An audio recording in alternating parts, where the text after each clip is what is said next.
Hey guys, so today I'm filming my Hit It or Quit It thoughts on hauls number 3. I will have my playlist linked down below as well as the original haul video, and this was my birthday haul from last year, so this is going to be quite a long video, but I'm going to try to be as concise as I can be. So this haul was mostly a lot of brushes, so I'm going to get started with those. So first I got two brushes from Real Techniques, the Expert Face Brush and the Setting Brush.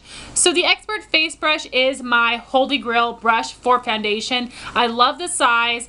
The density is perfect. This works so well with so many foundations to perfectly buff and blend foundation into my skin. Like I said, my holy grail foundation brush. And the setting brush, I bought it to set my under eyes, and I used it for that for a very long time. But a few months ago, I started using this for a cheekbone highlighter, and I love it so much more. Just because I have a really small cheekbone area, this brush just highlights that area perfectly without getting too much product everywhere. It helps my highlight be more precise. So I love this brush. Whatever purpose that you want it for, Real Techniques brushes are incredible. So then I got some brushes from Sigma. I have two face brushes. First would be my Sigma F15 Duo Fiber Blush Brush. You guys know this is like my all-time favorite blush brush. This is perfect for any blushes that are intensely pigmented. So for me, that would be the Balm and MAC. This brush is perfect for blushes like that because it will help them apply just the right amount of color without going overboard. So I love this brush and I use it very frequently. Then I have my Sigma F05 Small Contour Brush. I use this every day. This picks up such a really intense amount of color, and it is just the perfect size for the hollows of your cheek. This also is easy to go around your hairline, your jawline. I personally do think Sigma brushes are worth the hype, and I do think they're worth the money. I bought individual brushes. I did not buy a kit because I found most of the brushes in the basic kit you can get the same style from e.l.f., which is why I purchased brushes individually. But if you did want a kit from Sigma, the premium kit, I believe is what it's called, has more unique brush shapes and styles, so I think that would be worth it if you wanted a whole kit. But the basic kit I don't think is worth the money, just because you can get the same style of brush from e.l.f. or Real Techniques. So I also purchased several eye brushes, which I use like almost all these every day. The first one I have is the Sigma E40, which is the tapered blending brush. This is not my favorite because I feel like this kind of can get a little messy with me because it's so large. So I actually have used this for several different things. I use this to apply powder around the brow and to get right up under my lash line, also around my nose, or to put powder on blemishes. So this is not my favorite for eyes, but I know a lot of people love it. But for me, it just covers too much area. I much prefer the Sigma E45 Small Taper Blending, which I have heard basically nobody talk about it. And it's one of my favorites. This is that tulip shape, which is really good for me to help blend out my crease color without it getting too far up into my brow bone. So this is my favorite brush ever. I also have the E25 blending brush, which I really like. It is a nice size to get into my crease, and it has a perfect mixture between dense and fluffy to apply the product but also help blend it out. So I think that brush is great. I also have the P82 Precision Round, which you guys know I use this to apply my cream eye base in my crease, so it is perfect for that, except it is a little bit large, but they do come in different shapes, but that is what I love using that for. And then I have the Sigma E75 Angled Brow Brush. I love this for applying powder in my brows. So with that order, it was $100, so it came with this deluxe sample of the Sigma Spa Glove. I use this every single time I wash my brushes. I think it actually works great. I know like the real one is super expensive and I'm not going to pay for it, even though I do think it's worth it because it's such a good help. So now I got three things from MAC. First being the MAC Fix Plus. I'm about right here and I've had this for a year. I use this to spray my foundation brush to help buff and blend my foundation into my skin better. That's what I like it for. If you do feel like you're looking a little powdery, you can spritz your face. It is a nice light, refreshing scent. I would repurchase it because I think it is perfect, and I think it does work better than water, and it helps me, like I said, blend in my foundation without taking away any of the coverage. That's why I would repurchase it, and I do really, really love this product. So next I got a brush from MAC. This is the 239 flat shader brush. I use this every single day, and I do honestly think that it's worth the money because it packs on color so incredibly well. I used to use the e.l.f. eyeshadow brush. That works nice too, but I like this better, and I'm very happy to have it, and I do think it's worth the money. I don't really think I'm going to purchase any more MAC brushes because Sigma makes dupes of them. But this one is so unique. I've heard from a lot of people that if you're gonna buy one brush from MAC, it should be this one. So the last product that I got from MAC was the Brown Script eyeshadow. That shade was super popular last summer, and I heard it was being discontinued. Obviously not, because it's a year later, but it is a gorgeous reddish brown. I've used it in my Woodwink tutorial, which I'll link up here, and I love it. It's a beautiful color, and I think it is awesome, and I do think it's a great must-have. It's a matte squared, so it's a super nice formula. I'm very happy to have that in my MAC eyeshadow collection. So next I got two products from Ben Nye. The first is the Ben Nye Cameo powder. Most of you guys have probably heard of the luxury powder in the shade Banana. That's way too dark for me. But this Cameo powder is great. It's a very fair tone color with a pink undertone. It is not a pink powder. They do sell that. I think it's called Pretty in Pink. But this is, like I said, a fair tone powder with a pink undertone. This is so great for setting the under eye. It does have, like, actually has some coverage to it, and I think it's beautiful. It makes your skin look airbrushed, so I do like that. I would like it more if it was pressed just because it's easier to use. But I do still love it, and I think it's a great product. I've had it for a year. I've used it a lot, but it looks like I've barely used any. So you're definitely getting your money. It's only $8.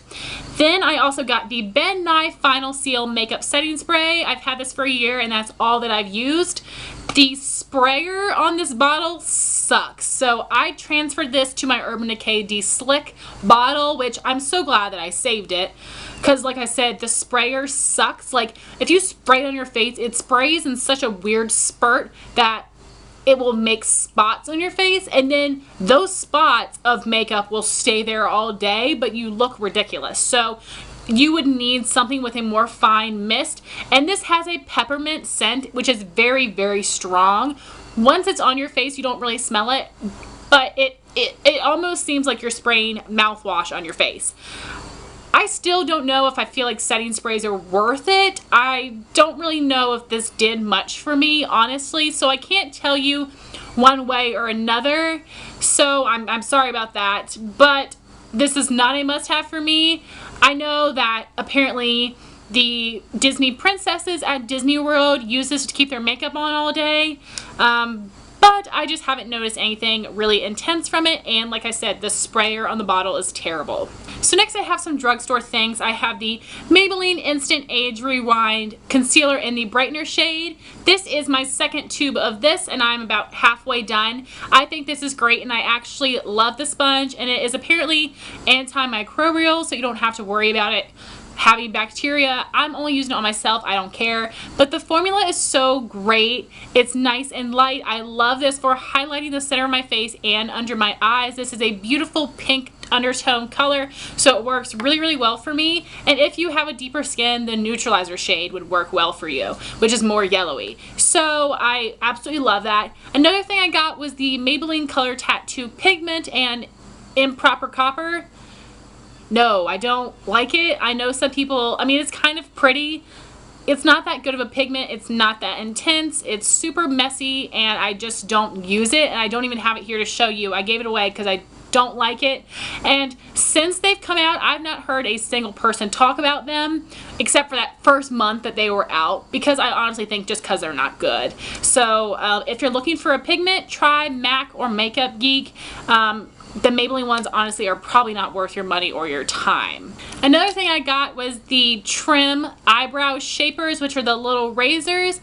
These work so well. I just use these around my eyebrows and in between to get that peach fuzz. I don't really use these to get off actual hairs, so I think this works nice. 3 came in a pack for like $10 or something, and it was kind of expensive, but I do think they are great. Then I got this set from Buxom. It is the Big and Healthy lipstick in Sydney, which is this nude shade, and the Big and Healthy lip gloss in the shade April. I do not use this lip gloss very much because it has shimmer in it, which I don't like because you can feel it on your lips. The formula of Buxom lip glosses are great. I just don't like this one because it has shimmer. This Sydney lipstick, it's a nice formula, but the color is basically the same as my lips, so I don't reach for either of these. They're not bad products, but they are definitely not favorites of mine. So the next thing I bought was the Tangle teaser. This is like my holy grail amazing hair product. I have the most tangly hair. No matter if I used a wide tooth comb or not, I would rip out chunks and chunks and chunks of my hair. That does really not happen with this. This is amazing. It is worth the money. I highly, highly, highly recommend this. So then I ordered 4 nail polishes from Trans Design. I will link it down below. So first one I have is Color Club Harp on it, which is a silver duochrome polish. This is so pretty. This was not on sale. It was the full price and it was about $10, but it is so unique and really, really fun. And the duochrome holographic does show up really well. Then I got 3 colors from Essie. I have the shade Bikini So Teeny, First Timer, and In the Cabana. In the Cabana is a gorgeous blue. I love this one, and it is super opaque, which is, I've not really had that with Essie. Like with this Bikini So Teeny, it's a pretty color, but it was like 3 coats and I could still see my natural nail through it. So I've not really worn this one since last year. It's definitely not one of my favorites, but In the Cabana is a favorite of mine. And in this First Timer, I've only worn it once because it shows up more grass green on my nails, which I do not like on myself, but the formula of this shade was very nice. So lastly, I got some lipsticks. I got the CoverGirl Lip Perfection in Haute, which is supposed to be Taylor Swift red. It was a pretty color, but it was a very, very drying formula and it had a bad smell, so I never reached for it. I also got the Revlon Super Lustrous lipstick in Berry Hot, which is supposed to be a dupe for Max Up the Amp. I just did not like it on myself. All the pictures I saw were on deeper skin and it looked gorgeous on those gals, but I did not like it on myself, so I gave it to my boyfriend's sister. The other 2 lipsticks that I got were the Maybelline Vivids. I got the shades Vivid Rose, which looks like this, and the shade Shocking Coral, which looks like this. These are really nice, matte, creamy, opaque, bright color lipsticks, and they are awesome. These lipsticks are so incredible. They have a really awful Play-Doh plastic smell, but the colors and the formula is so worth it. I really, really recommend them. And the last product that I have was this 24 count acrylic lipstick holder. If I can find the link, I'll have it down below. This is so perfect and sturdy. It is 3 rows of 8. I love this. It fits my lipsticks perfectly. It fits the MAC lipsticks. It fits Maybelline, CoverGirl, Revlon, all of the brands. This is so awesome and it is perfect. I love that it is clear acrylic. So I would love to hear your thoughts if you own any of these products. Thank you so much for watching. Please rate, comment, and subscribe, and I'll talk to you soon. Bye, guys.